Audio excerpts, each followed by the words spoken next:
بسم اللہ الرحمن الرحیم۔ آپ کی نیک نیتی کی جھلک محض آپ کی گفتار سے ہی عیاں نہیں ہونی چاہیے، بلکہ اس کا عملی مظاہرہ بھی ضروری ہے۔ وہ بندہ جو اپنی جوانی میں سیکھنے کے عمل سے گریز کرتا ہے، وہ نہ صرف اپنا ماضی گنوا دیتا ہے بلکہ اپنے مستقبل کو بھی تباہ کر دیتا ہے۔ بدمزاجی، غلط فہمی، جھگڑے وغیرہ کا عالمگیر راز ہنسی میں چھپا ہے۔ آپ بھی ہنسی کا سہارا لیں، آپ کی 1000 تکالیف اور دکھ ختم ہو جائیں گے۔ محنت میں عظمت ہے، محنت کی اپنی راحت ہی نرالی ہے۔ محنت کے سامنے بڑی سے بڑی رکاوٹ بھی طوفان میں تنکا ثابت ہوتی ہے۔ علم ایک ایسا خزانہ ہے جسے اپنے سینے میں چھپا کر نہیں رکھنا چاہیے بلکہ تقسیم کرنا چاہیے۔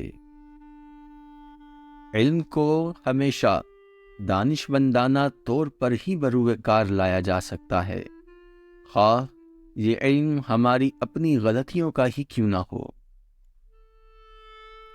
اگر آپ سست اور کاہل بیٹھے رہیں گے تب آپ کے اس عمل سے کوئی فائدہ نہیں پہنچے گا بلکہ نقصان ہی ملے گا۔ فضول بولنا نہ صرف آپ کے ضمیر کو متاثر کرتا ہے بلکہ آپ کی صحت اور دماغی صلاحیت کو بھی متاثر کرتا ہے۔ جو بندہ زندگی میں کبھی ناکامی کا سامنا نہیں کرتا وہ کبھی کامیاب نہیں ہو سکتا۔ اگر آپ شعوری طور پر اپنے آپ کو جاہل تصور کرتے ہیں تو یہ آپ کا حصول علم کی جانب ایک عظیم قدم ثابت ہوگا۔